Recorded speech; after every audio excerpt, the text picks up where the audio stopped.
Community News. I am Andy Korge, joined by, to my left, by that guy on the other side of this, whatever this is, glass, is my good friend Jeff Garcia, political strategist. And he's here with me today because you know what today is? It's Inauguration Day. We're putting a new president in the White House. We're going to talk about that.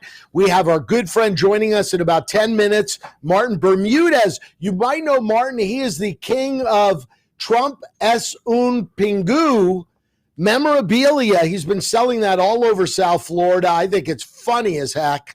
I think he's not such a big pingu because apparently he's not president anymore. But before we start with that, let's talk a little news. In Miami-Dade County, apparently first responders at the top of the list for receiving the coronavirus vaccination aren't so eager to get inoculated.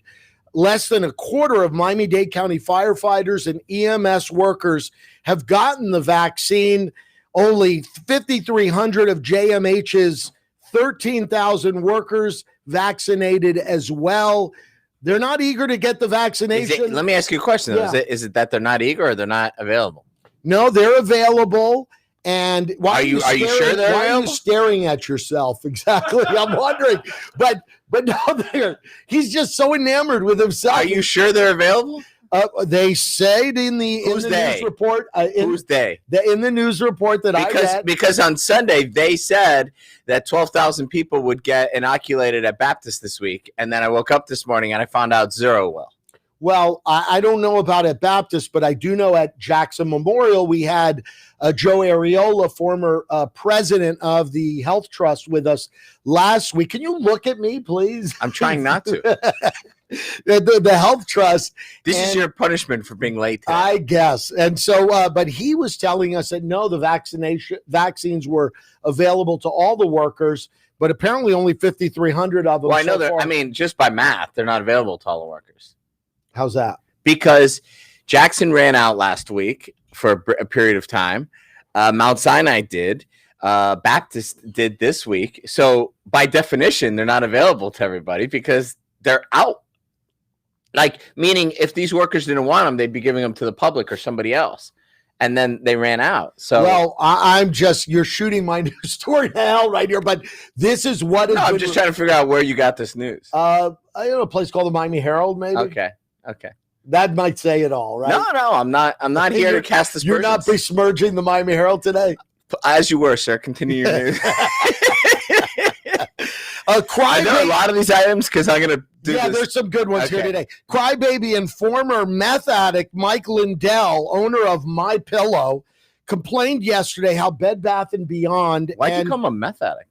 Well, because he's a former meth addict. Is he really? Yes. I did not know that. Yeah. Oh, wow. He's complained yesterday how Bed Bath & Beyond and Kohl's have joined a growing list of stores and online retailers banning his crappy pillow from stores over his outrageous and ongoing comments regarding voter fraud in the presidential election. If Trump's behavior the last week didn't keep you up all night, then those crappy ass pillows would. They would. I mean, I bought that pillow once. I tried it. It's the worst. It actually stinks. It stinks. So, Mike Lindell, maybe you should keep your mouth shut and just keep selling your pillows. Or as they say on Fox, shut up and sell pillows. Shut up and sell pillows. On his final day as president, Donald Trump granted clemency to 73 more people. Those pardoned included rapper Lil Wayne, who pleaded guilty to weapons charges here in Miami, and Kodak Black, rapper who also convicted of weapon charges in Miami. Former Trump strategist Steve Bannon facing trial for fleecing Trump supporters with a border wall fundraiser, and former Representative Rick Renzi, convicted of extortion, fraud, money laundering, and racketeering, also pardoned. Also on the lottery list. Well, Kodak Black also punched a woman in the face. Yeah, he did. So, he's he's a decent guy. He's a real upstanding. He's a real pardon-deserving type of, good citizen. Yeah, he is. So those two were pardoned. Also on the lottery list, They joined such favorites as Roger Stone, Paul Manafort, and Trump's son-in-law's father, Charles Kushner, in Trump's pardons weeks before his presidency comes to an end. You know, I've been saying this, and on a serious note, Jeff Garcia, why do they allow presidents to pardon people? And why, I don't understand the reasoning why, you know, it's like this get out of jail free at the end of a presidency the day before, and they all do it. You know, Clinton's done it. They all do it, right? Pretty much. But why? I don't understand the purpose of it. You know, why should the president have that priority, if you will? Because it's in the Constitution. I understand, but it just seems pointless to be letting people like Lil Wayne and as you mentioned, Kodak Blue of all people, black. You're pretty hip. Yeah, you're very. Could you tell by my jacket and so and my hat. So I just wonder why that is. You know, why that happens. I understand it's in the Constitution, but it seems a little ridiculous to me that we're. Oh, so now you're against the Constitution? Well, you might actually get hate mail for the first time. It wouldn't be the first time, trust me. But there you go. So today, Jeff Garcia. If you had to make a list, you know, to me, the most egregious part in that, obviously, that Bill Clinton had was Mark Rich. I don't know if you remember him. Yeah, kind of. You know, Bush and Obama didn't really have. There were some that for ideological reasons people disagreed with, but they didn't have really these big time controversial pardons. Of this group of Donald Trump's, which I know is hard to narrow, which one do you find the most offensive of the pardons, or the most ridiculous? Well, the Kodak Black one is really ridiculous. As you said, he struck a woman at one point. I don't even know that that's the top one. You think? What do you think? Roger Stone, maybe? I mean, Roger, for obvious reasons, because what he was literally pardoning him for was because he lied in a case concerning the president. Right.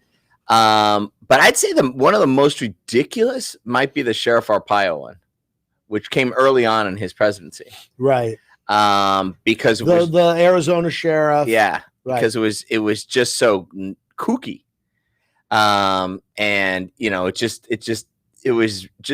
was brazen politics, going for a headline. You're about to give a speech in Arizona the next day. It was just kooky as heck. And the guy is kooky, Sheriff Arpaio. Yeah, for sure. You know, and it was just really kooky. I mean, the Stone one, because of the nature of what the guy was lying about. It was lying to cover you. That was interesting. But the Arpaio one still sticks in my head. Really? Yeah. Yeah. Well, a lot of pardons, I guess over 100 pardons as he's exiting the White House. And, you know, some of the names are a little, you know, jarring. Charles Kushner. I mean, I don't know why you would necessarily pardon Charles Kushner other than he's to make Thanksgiving more enjoyable. Yeah, I guess. So, you know, I mean, it was a long time ago. True. You know, it was like 20 years ago. Right. And, or so, maybe 15 years ago. And he's already done his time, and he's already, he's already, past his crimes and everything. So it's not like that's currently relevant. You know, the Steve Bannon one is pretty egregious because not only was Steve Bannon arrested for fraud recently, he was pending trial. I mean, we're in the middle of the case. Right. But he was also being looked at for a number of other crimes. Like they were holding that one crime against him like they normally do, that one charge, but they're actually looking at him for a bunch of other financial crimes, nothing to do with really politics. And they were actually hoping that he would become a witness into a larger financial fraud. Well, some of the news I read regarding the Bannon pardoning was that Trump is planning on cohorting with Bannon on strategizing his return to politics into the Oval Office. Did you just use the words cohorting and strategizing back to back? Yeah, it's pretty. I don't know if that works. No, I'm not sure.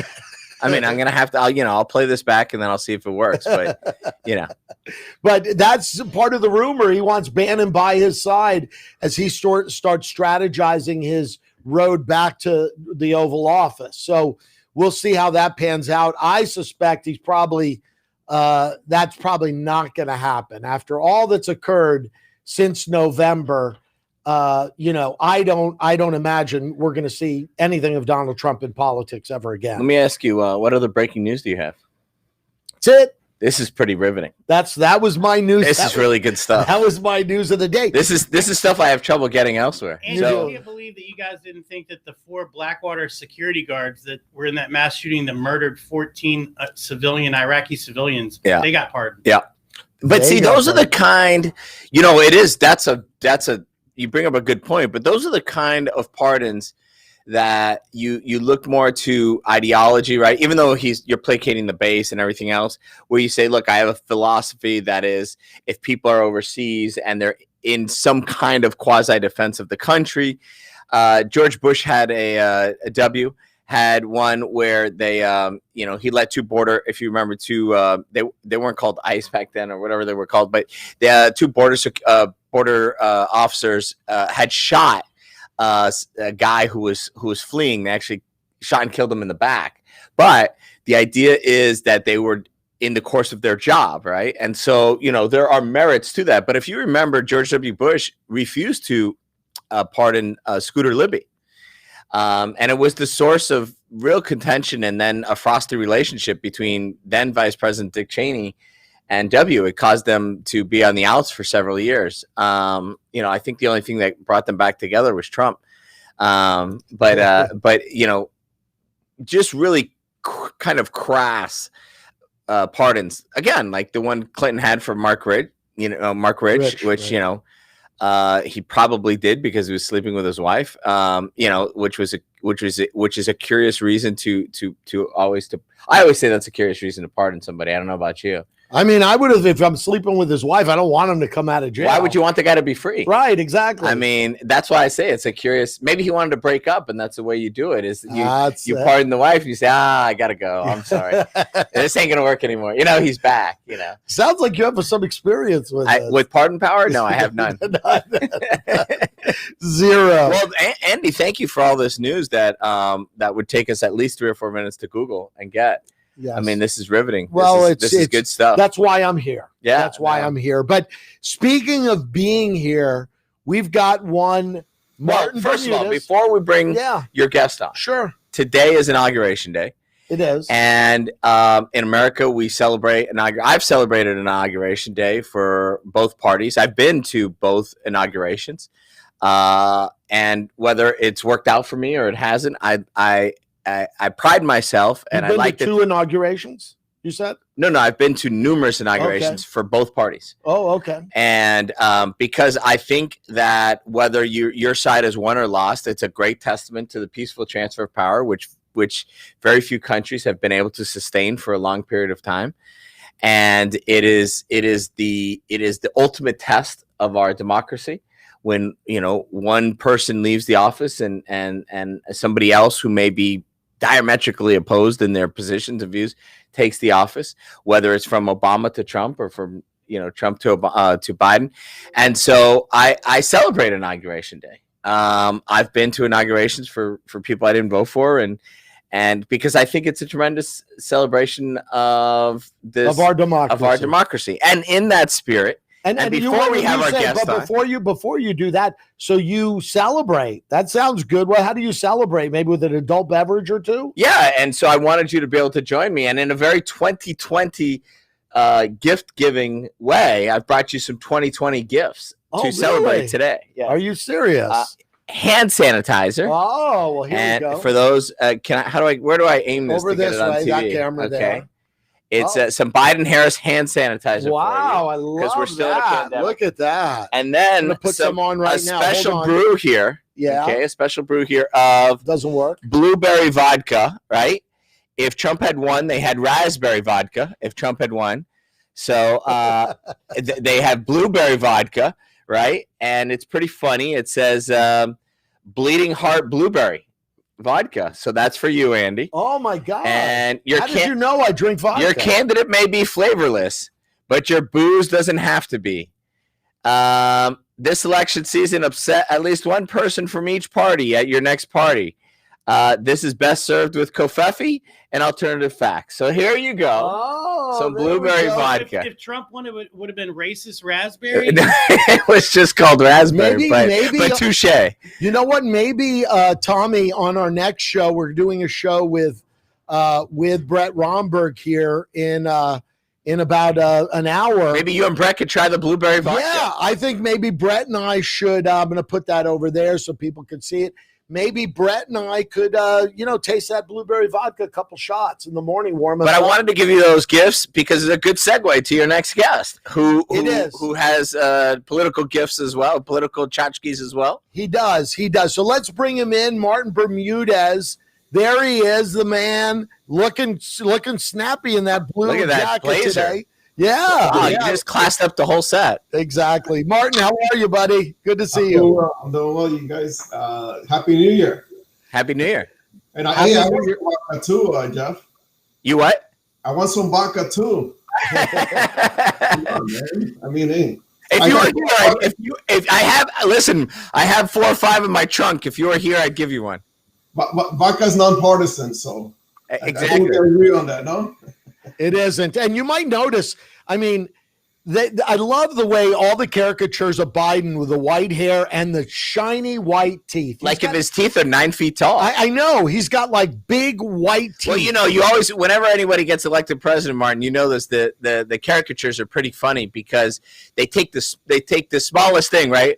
Obama had those giant ears, remember? Yeah. And yes. They take the smallest thing, and and the ones with Trump, the hair, you can't see anything but his hair. Right. And but the caricatures are actually pretty funny. So how are you doing this inauguration day? And what are you doing for inauguration day? Well, obviously a little bit sad, because Donald Trump is no longer the president. But I guess I'm just getting on with my life. I was campaigning a lot the last 3 to 6 months. So just going back to business. Let me ask you a question, Martin. I know you. Trump. I think you once told me Trump was the first guy you really got out there for. And I've been going to inaugurations since my senior year in high school, which is a little different. But I get a kick out. Regardless of the party, I always kind of get a kick out of them, even when my side loses. Which, when it comes to presidential races, happens about half the time. I mean, it's just kind of the nature of the way we've set up our politics. But do you still watch, even though you might be melancholy or sad? Do you still watch? Do you still pay attention?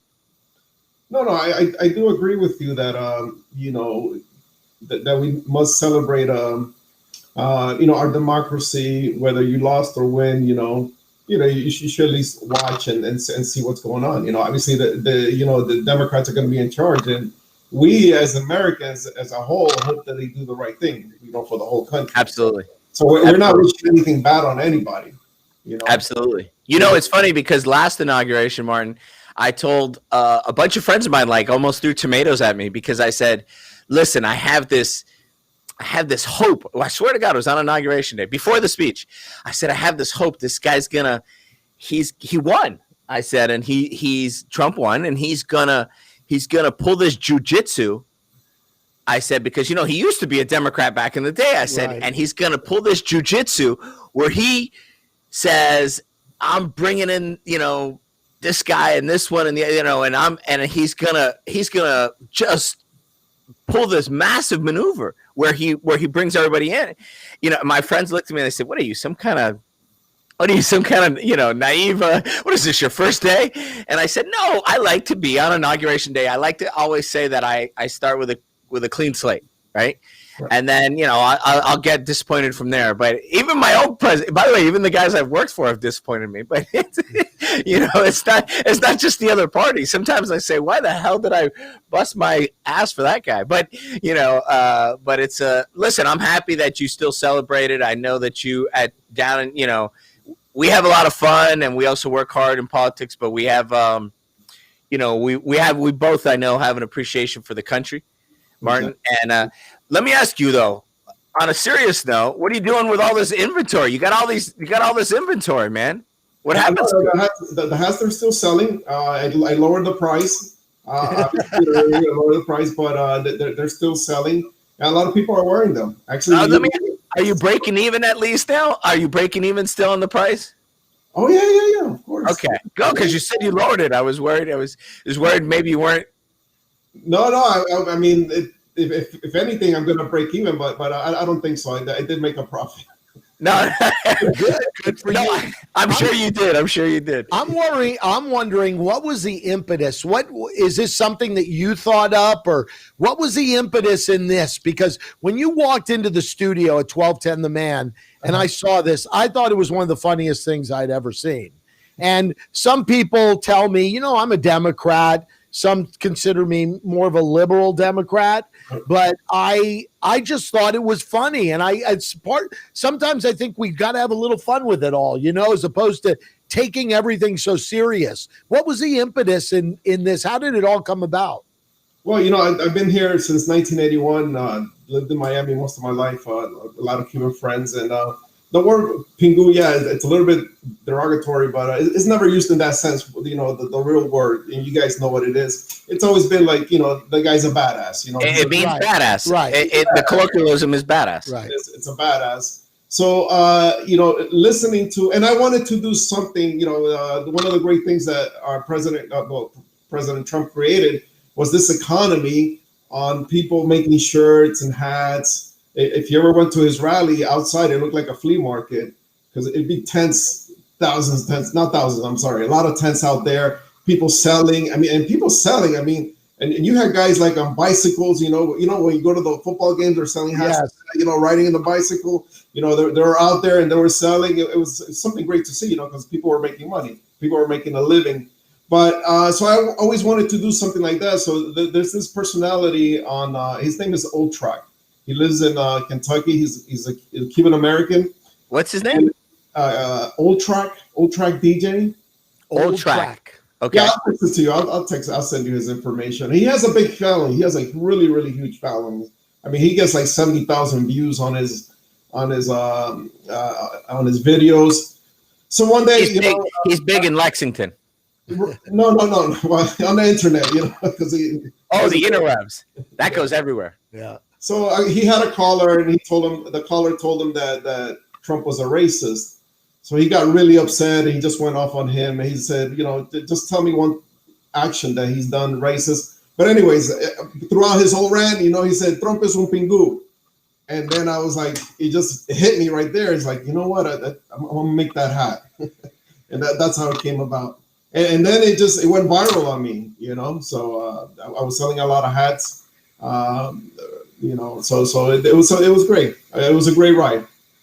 It was. And, I often thought when I first saw it, and it speaks to something you said to me, Jeff Garcia, a while back, which is that the Hispanics love strong leaders, right?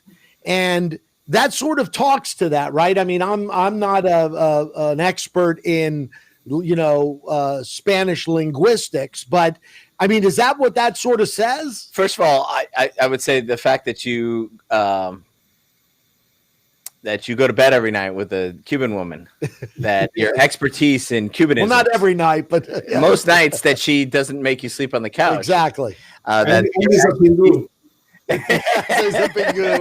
Exactly. No, but yeah, listen, I think they touched it. Look, Pingu is a phrase that me and my friends used frequently, growing up. Yeah. And if some guy would be in a basketball game and some guy would go off and score 30 points against us, we'd say, that guy's a pingu. Yeah, we'd be like, guy couldn't do anything wrong, But does that speak as to why Trump was so popular with Hispanics? Because I think it's all things considered as a Republican. I think it's something different. I think what Martin touched upon is a popular phrase that, especially when you were younger, you used. And it goes to, like, if you're a supporter of somebody, you would say something like that. And he, it's a clever little funny phrase that's irreverent. But also, excuse me. Also, too, it's a regional thing. It's very regional. It's only here in Miami and Cuba. I mean, like because I have a shirt, Martin, that says 305 PLP, and you and you have to be from Miami, and you have to be of a certain age, our age, Martin, to understand what that means. And it's a very regional thing, but it's from Pepe Villete, the little cartoon character. And he's probably sold 10,000 of these shirts, because people who are our age and are from Miami know what PLP means. And I do have a 305 hat too. I also make a 305 hat. Yeah, so but PLP is a very regional, yeah. And so a lot of people around the country used to say, "What's Pingu?" And I took the O out, just because of the Americans, so they can say it, So people will go to Google, and Pingu was a penguin, No. You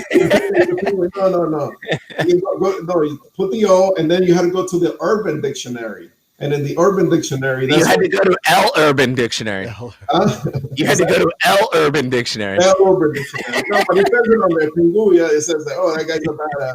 It's in there if you look at it. Hey, Martin, I hope the New Year's going well for you, man. I hope you have a great New Year. Keep rocking that. Keep rocking that jacket, man. That is fresh look there you got going, man. Thank you.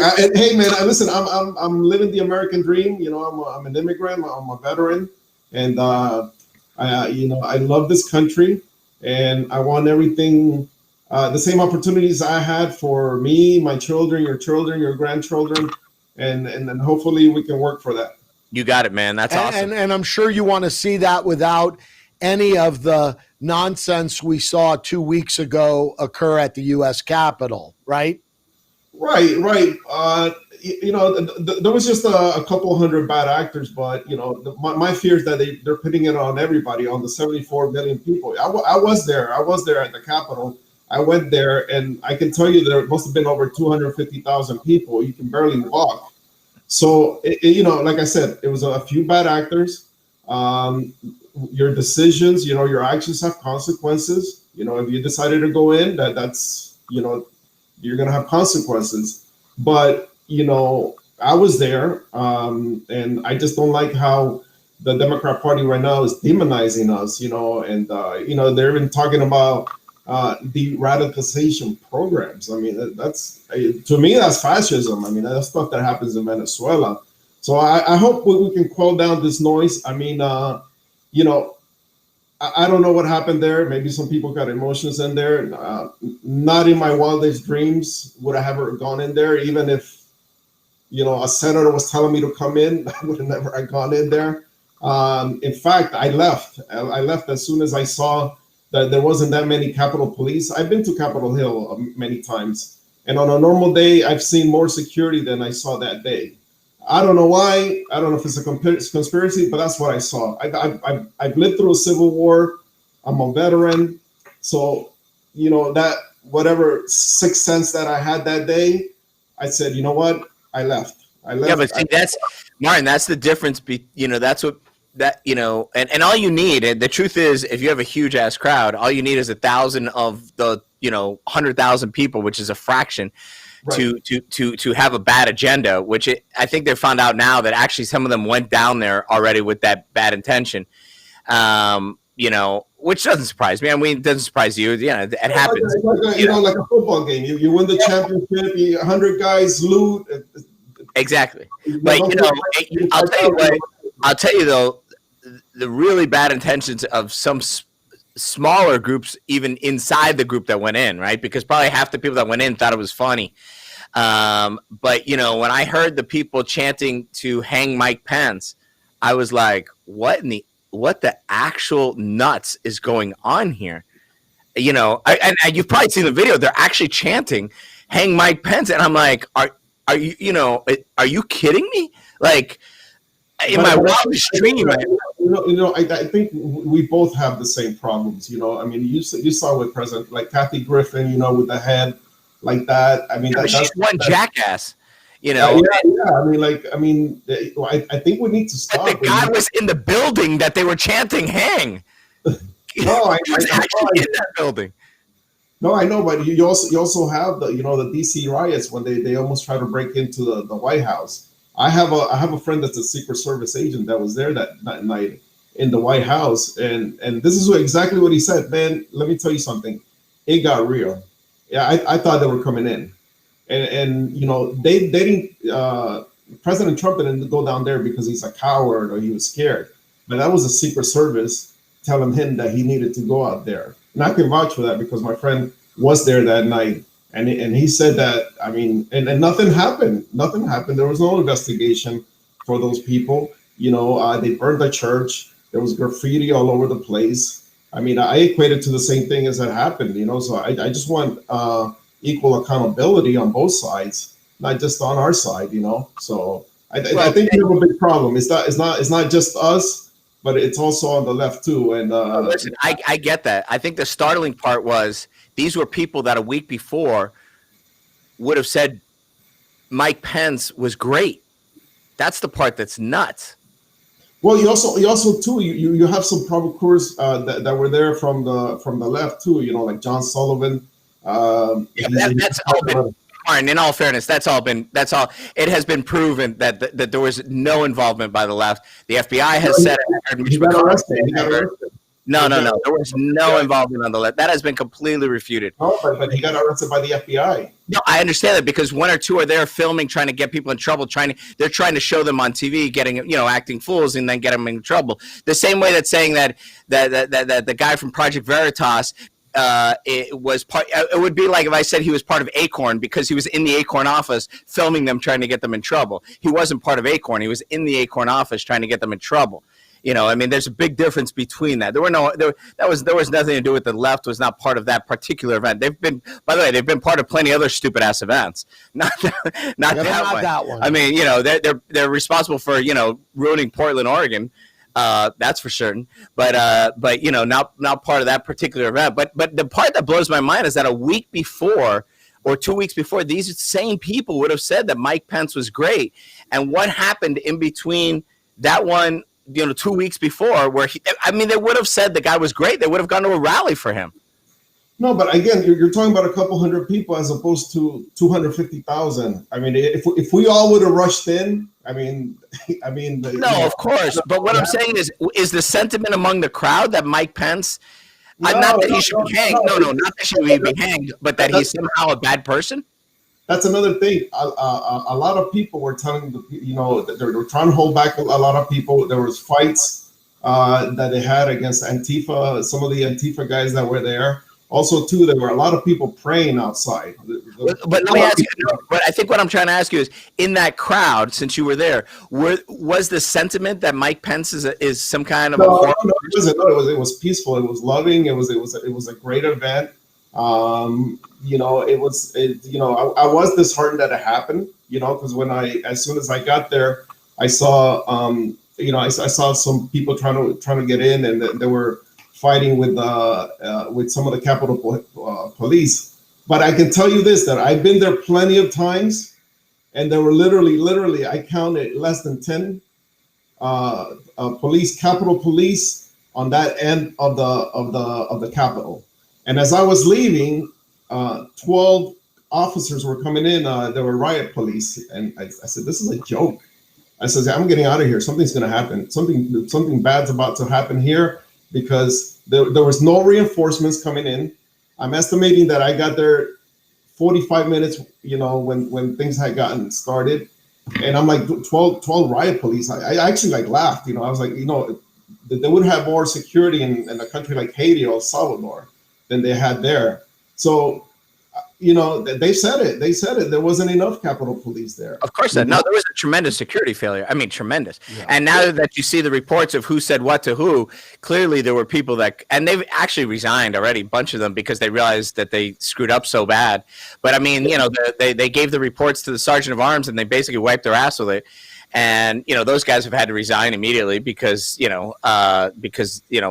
obviously they tremendously failed. I mean, you know, there's only one way. Look, there's 100 entrances to the Capitol. Yes. There's actually 100 entrances.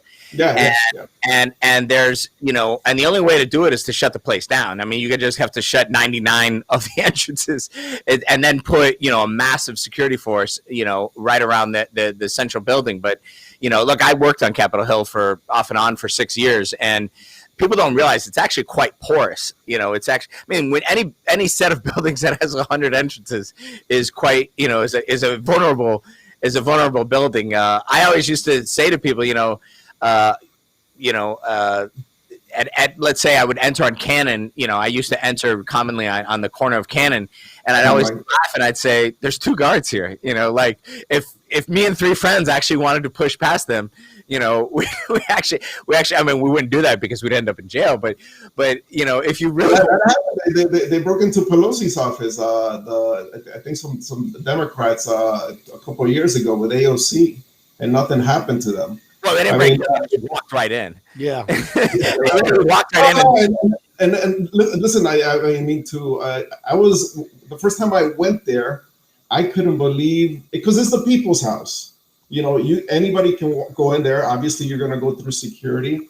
And I just couldn't believe you can just walk around there, you know, and see the senators, talk to them. I thought that was always impressive for the United States. You know, that we have that you can go in there, you can actually go eat at the cafeteria. I've eaten there at the cafeteria.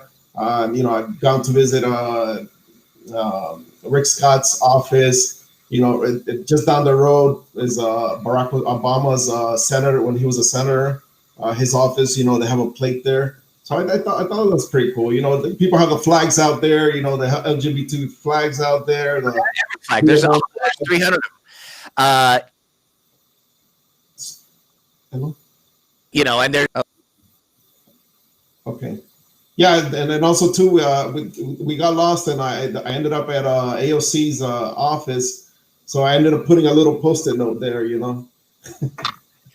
Well, listen, Martin, I think we're going to let you go, but I wanted to wish you a happy New Year, and I'm happy you had the good sense, like a bunch of other people, not to participate in those shenanigans. Hopefully today there won't be anything like that, because one of the fallouts of that is now you can't even enter the Capitol, and it's going to be like that probably for a couple of years. And it stinks for, I'll tell you who it stinks for. It stinks for a 15-year-old kid or a 16-year-old kid that's going to visit the Capitol for the first time, and they're not going to be able to walk around and see this. And, you know, the same experience you had when you first went, and when the first time I went was, I think 1985 or 1986, and I walked around and there were no barriers, and you know, there was very little security the first time I went, and unfortunately that experience now will be gone for a lot of kids who are just, you know, looking to learn about our country and our government, and it'll be restricted for the next few years. But because of a few irresponsible well, not a few. People. I mean, it was quite a few, but still, but because of a bunch of, you know.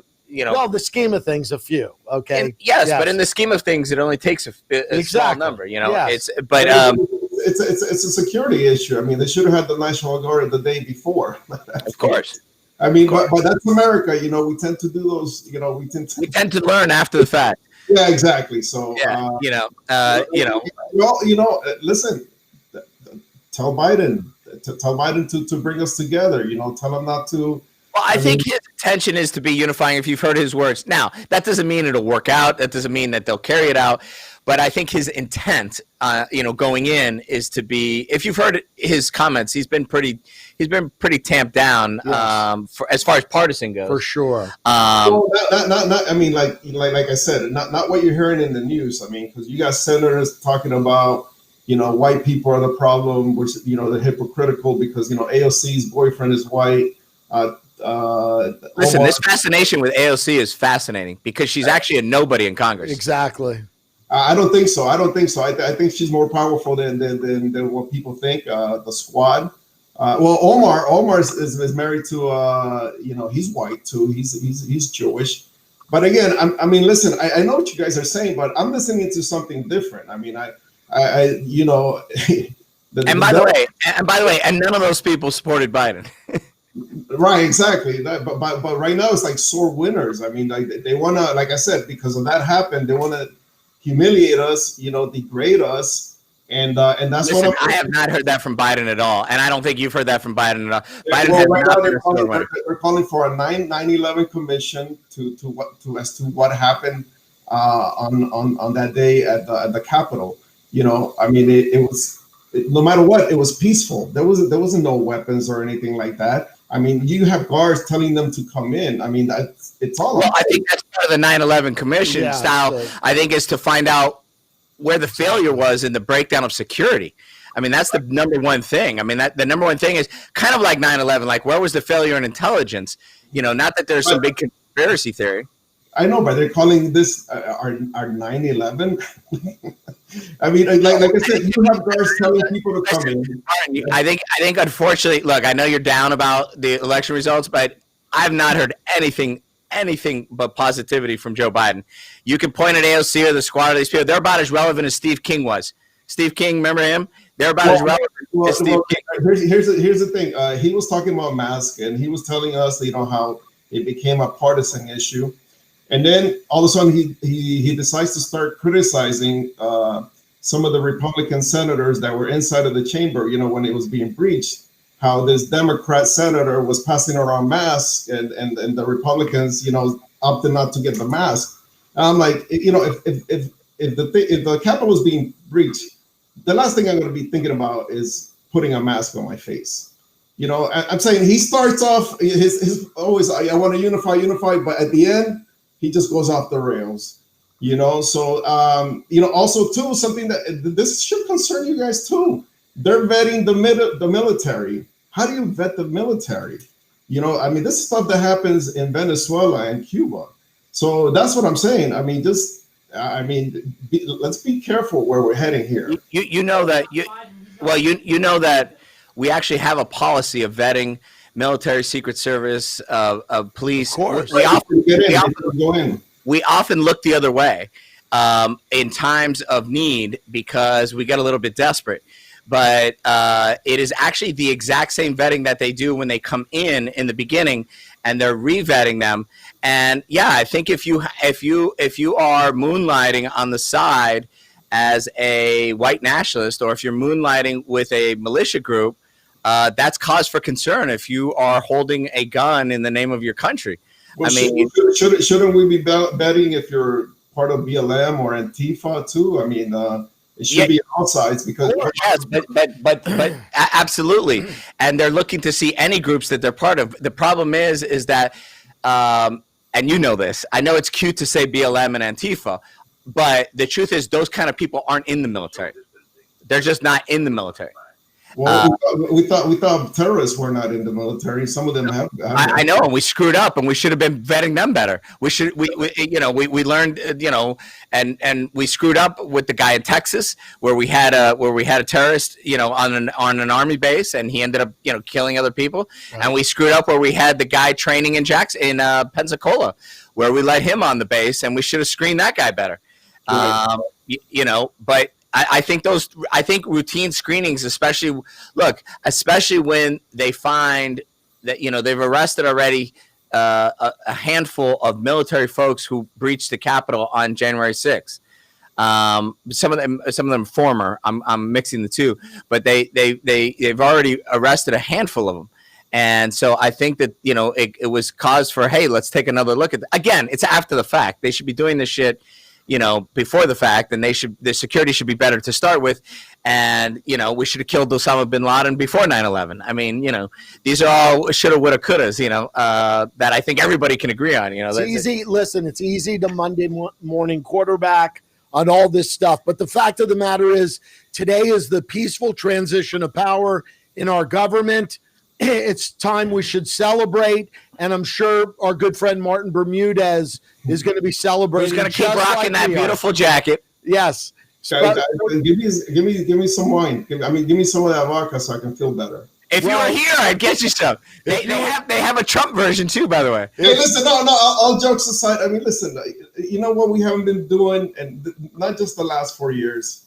You know, for a long time. You know, everybody just goes off on their own way. Let's go have a beer. Let's go have a beer and a burger. Listen, maybe not talk politics. You don't have to convince me twice to have an adult beverage and a burger. I do it every Friday with Andy, as a matter of fact. Here's proof, Martin, that I can put things aside, Martin. I can't even stand Andy, and I have a burger and a beer with him every Friday, and I can't even stand him. So anytime you want to drive up, make you're buying, right? You're buying, Jeff. Actually, I always do. He invites me to his, prestigious sailing club where I can't even pay the bill, and we're gonna correct that pretty soon. But anytime you want to come north, Martin, I got you. All right, cool. Andy, and I think you'll appreciate this. Tiffany Trump just got engaged with her boyfriend who's Lebanese. Did you know that? Oh, I heard about that. About it. So the family has a Hispanic, Kimberly. They have a Jewish, Kushner, and they have a Lebanese. So, well, you know what that means. She's gonna have to start learning how to make some a good hummus and some tabbouleh, because they don't let you in a Lebanese family unless you know how to make that hummus. Exactly. Hey, have you ever been to Peta Hut in North Miami? No, Miami Beach on 40th. No, my stop is always Daily Bread. No. You got to go here. It's a Jewish kosher restaurant, and man, they have the best shawarma. They have the best food there. In my opinion, the best Mediterranean food. It kind of mirrors like Lebanese food. They have the whole thing, sausages. Right. Good. Well, nothing like a good shawarma, I'll tell you that. You haven't been to Miami Beach in 1 decade. No, I was there. Andy has not been to Miami Beach in 1 decade. No, I went to Joe's 3 weeks ago. Check it out. The meat is lamb and turkey. Oh, that's good. Did you just hear it? Martin, did you just hear how snobby he is? He said, I only go to Joe's. No, I didn't say that. He just said that. My trip. He just said that. My trip to Joe's. How bougie this guy is. It was the greatest dinner I've ever had at Joe's, because I won a bet that Biden won the presidency. Who bought it for you? A friend of mine. You're not going to name names? He bet. His name is Steve Pica. He bet on Trump. I bet on Biden, and he bought me and Rebecca dinner. Martin, whatever you want, come up north. We'll have a burger and a beer. What's north? What's north? Aventura? No, South Miami. Man, no, I'm here. I'm here too. He's right here. He's in the neighborhood. Oh, you are? I thought you lived by Color Bay. No. I live in Shelby Park. I live in Shelby Park. Oh, you're next door. Hey guys, here we have to go now. The program's over. This is not a episode of Love Connection. Okay, so we're gonna go now. But Martin Bermudez, thank you so much for joining us. Thanks for having me, guys. Trump es un pingu, okay? So there you go. We're going to keep selling those hats, and we'll cheer. Hopefully you'll be cheering with us today with a little libation as we celebrate the transfer of power with Biden's inauguration today. You know why I like... Thanks for joining us, Martin. See you later, Martin. Happy New Year. You know why I like this show so much? Why is that? Because you showed up so late that it was only a 40-minute show. And so... this is the kind of length that I appreciate. It is. Well, I want to thank you for joining us. What are you doing today? Give us a quick 60-second recap on what Jeff Garcia is going to be doing today to celebrate the inauguration. I'm going to watch it on TV. It's all virtual. This will be the first time in I don't know how many inaugurations that I'm not there in person. I've been to the last, I don't know how many, 6, 7, 8. And so I'll watch it on TV. It's usually bitter cold when you're there. Yeah. I like painful. It's almost like you're testing to see if you can still do it. And it supposedly is bitter cold there today once again. And so I'll watch it on TV, and I'll just pray that nothing happens, that nothing negative happens. I shouldn't have done this, but I was reading last night some QAnon folks, and they said that today would be the apocalypse, and and people that I know here in Miami were reposting that. Not strangers, by the way, people that I know who are QAnon supporters, and there were a bunch of them reposted and liked something that said, "Make your popcorn tomorrow because it's going to be like nothing you've ever seen. Trump will settle the score." And I just hope that these crazies don't take some kind of marching, some secret marching order and do something, that's going to get themselves and other people, killed.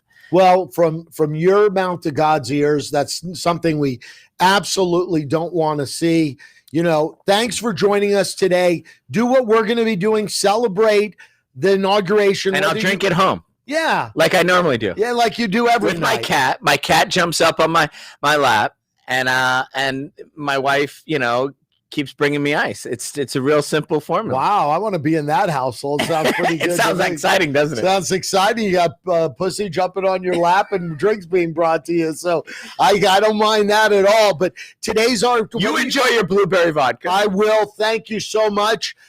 Today, whether you were for Trump or Biden, it doesn't matter. This is a United States. The great American experiment continues. It continues. Today is the transfer of power, and it's a time for all of us to unite. So do that. Stay out of trouble. Stay out of harm's way. Enjoy a little celebration and all the pomp and circumstance that goes with inauguration today. And we'll see you tomorrow right here at Miami Community News. Have a great day.